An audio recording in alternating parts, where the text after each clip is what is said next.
página 20. Pasión por la ignorancia, Renata Salekl, 2018. ¿Qué elegimos no saber y por qué? 1.2. La ignorancia como estupidez protectora. Donald Trump ha convertido la ignorancia en una virtud. Confucio señaló que el verdadero conocimiento se corresponde con conocer los límites de la propia ignorancia. TV escribe. SB, Ignorancia. 2025-07-30. ¿En qué momento un ignorante toma conciencia de que lo es? Es un misterio lo que sucede en el cerebro de un ignorante para tomar conciencia de su proceder. Y es que no basta con saber que algo se ignora, sino que hay que ver los efectos de las cosas que uno hace y perjudican. Porque mientras no hay dolor, inconveniente o medición de un estado contra otro conocido, el ignorante seguirá riendo, sin reparos y besando a su explotador, al abusivo, al tirano y votando por el ratero que ha elegido como amo o líder político, o como sacerdote. Tal vez la ignorancia es algo diferente a la carencia de entendimiento. Alguien que tiene problemas para razonar, tal vez está desnutrido, no duerme bien, padece una enfermedad física o del cerebro que le atosiga. Como demonios el ignorante un día despertará y dirá, ya no puedo con esta ignorancia, voy a investigar, a instruirme. Yo digo, que eso es muy difícil que acontezca, porque vea, este país tiene cientos de años que se formó, y su gente sigue siendo un ejemplo de brutal ignorancia. Tal vez en otros países que fueron víctimas de abuso, de servidumbre o esclavitud, estén peores, pero donde vivo, la ignorancia es tan intensa, tan común que en cada paso que uno da, y ve el rostro del interlocutor, un alto grado de ignorancia hay. Y lo compruebo rápidamente. El ignorante es alguien que entiende más del artista de basura del momento, que de cómo va su economía, de cómo está su estado de salud, o de cómo vive su familia. El autor escribe. En una línea similar se manifestó Thomas Jefferson cuando escribió que el que sabe, sabe lo poco que sabe. Según un adagio de Benjamin Franklin, ser ignorante es deshonra menor que no querer aprender. En los antiguos países socialistas, como la Unión Soviética y Yugoslavia, los dirigentes políticos exhortaban a los alumnos a estudiar mucho. Sabido era que tanto Vladimir Lenin como Josip Broz Tito, terminaban los discursos que dirigían a los estudiantes con el lema tenéis que aprender, aprender y aprender. Sin embargo, algunos líderes mundiales actuales parecen enorgullecerse de lo poco que saben. TV escribe. SB, Imagen Prestigio Reputación 2025-07-30. Y si vamos a cierto país latinoamericano, esos pobres ignorantes tuvieron del 2012 al 2018 a un presidente que se voló la barda como representante de la ignorancia. Y se retiró con una gran fortuna, siendo ignorante, aún así, tuvo éxito económico. Y eso es lo que importa en la vida, no tanto el legado o el prestigio, es cuánto dinero se acumula en la fortuna familiar, haya sido como haya sido. A los descendientes de ese presidente ignorante, ¿qué les importará? ¿Importa la reputación, el prestigio? Lo venderías, con tal de gozar de una vida de placeres. Muchos nobles y reputados, en sus antepasados tienen a rateros, sacerdotes, políticos, prostitutas. Y ahora, son personas respetables. El autor escribe. Donald Trump ha convertido la ignorancia en una virtud. Muchos de quienes le votaron se identificaron con esa aparente falta de conocimientos y con la desvergüenza con la que exhibía su ignorancia, pues consideraban que eso le confería una autenticidad que contrastaba con la artificialidad de otros muchos políticos y tecnócratas. TV escribe. Es irrisorio, como un país de primer mundo, tiene como líder a un ignorante. Esto demuestra que el líder, el presidente, solo es un primate de circo, que ponen al frente a echarse maromas mientras come cacahuates o simplemente caca. No nos esforcemos, los idiotas siempre eligen a otro idiota como líder, si eso le conviene al verdadero amo. El autor escribe: la ignorancia también se ha estudiado de forma conjunta con la negación. En un libro titulado Denial, Richard S. Tetlow expone una serie de importantes casos de negación en organizaciones empresariales y muestra lo mucho que las grandes empresas se benefician de ellos. Tetlow considera que la negación es una enfermedad que hay que combatir a diario, es un blanco en movimiento. No existe una cura específica para él. Pone el ejemplo de British Petroleum, BP, en 2010. Cuando un accidente en una plataforma petrolera de BP en aguas profundas provocó un vertido de crudo en el Golfo de México, la empresa se negó a reconocer las consecuencias ecológicas del desastre. «¿Cómo exageran? Nada va a pasar», decían. Tetlow plantea 3 escenarios para explicar la respuesta de la compañía. En primer lugar, puede que la empresa no supiera realmente lo grave que era la situación. En segundo lugar, es posible que algunos mandos intermedios en la jerarquía directiva de la empresa supieran lo que estaba ocurriendo, pero callaran porque tuvieron miedo de contárselo a sus jefes. Y, en tercer lugar, tal vez todos en la empresa, desde el primero hasta el último de sus empleados, supieran lo que estaba sucediendo, pero decidieron cerrar los ojos ante la horrible verdad. Vieron pero no vieron. Sabían pero no sabían. Se refugiaron en una especie de estupidez protectora. Comentario. Pero peor estaban los jueces que revisaron el caso, eran tan cretinos o tan corruptos que no nada sancionaron. ¿Cómo se le puede escabullir a un juez consciente este terrible desastre? ¿Qué significa actuar con estupidez protectora?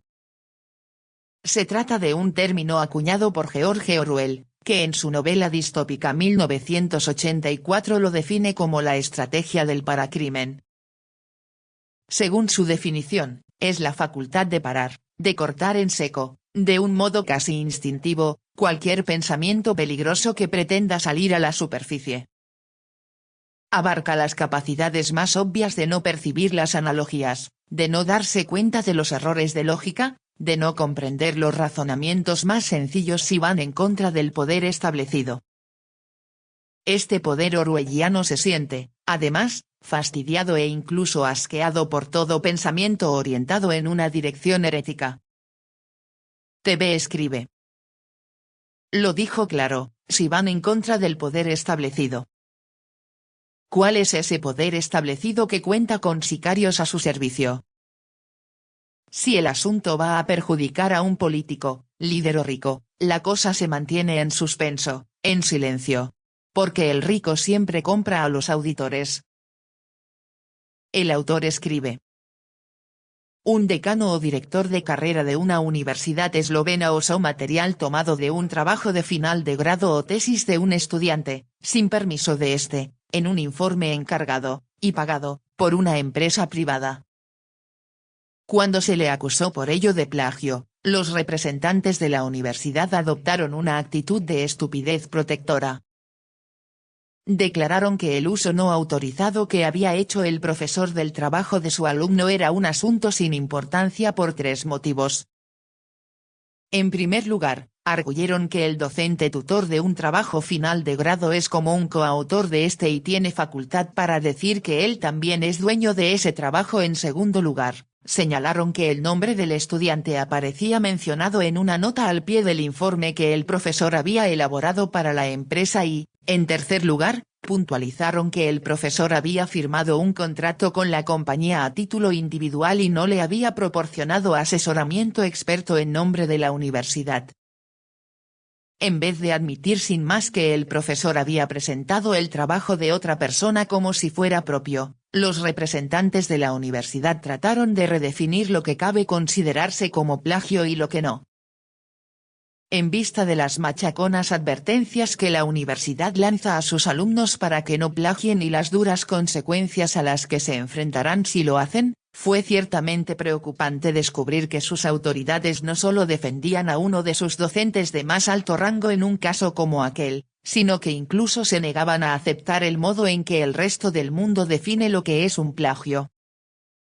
Pero el caso es que el escándalo fue ignorado, cayó enseguida en el olvido y el profesor en cuestión jamás tuvo que afrontar consecuencia alguna por su actuación. En la vida real, hacerse el desentendido, funciona para quienes tienen poder. Ya lo dijeron antes, el amo, el príncipe, el rey, el diputado, no está obligado a cumplir sus promesas y menos, a vivir de un modo recto. En su vida cotidiana, las personas se benefician a menudo de modalidades diversas de estupidez protectora o ignorancia deliberada. Cuando la pareja de una amiga mía se estaba muriendo, ésta se empeñó en que, en sus cenas, los invitados ignoraran que estaba pasando por aquella horrible experiencia. Incluso pedía explícitamente a quienes la visitaban que no la hicieran hablar de la enfermedad de su compañero sentimental. ¿Para qué fregados hablar de algo tan inútil que nadie podría modificar? Los invité para gozar, no para lamentar o llorar. El que se va a morir y de seguro es mi pareja, no yo. Para ella, unas horas de conversación normal durante las que los presentes obviaran el tema, y la realidad, de aquella enfermedad terminal, representaban un alivio imprescindible. No era que mi amiga negara lo que estaba pasando, simplemente hallaba consuelo y descanso emocional en que se hiciera una especie de silencio colectivo sobre el tema que dominaba la mayor parte de su vida en aquel momento. Otra pareja introdujo en una ocasión una prohibición autoprotectora parecida ante una situación similar de enfermedad fatal de uno de ellos.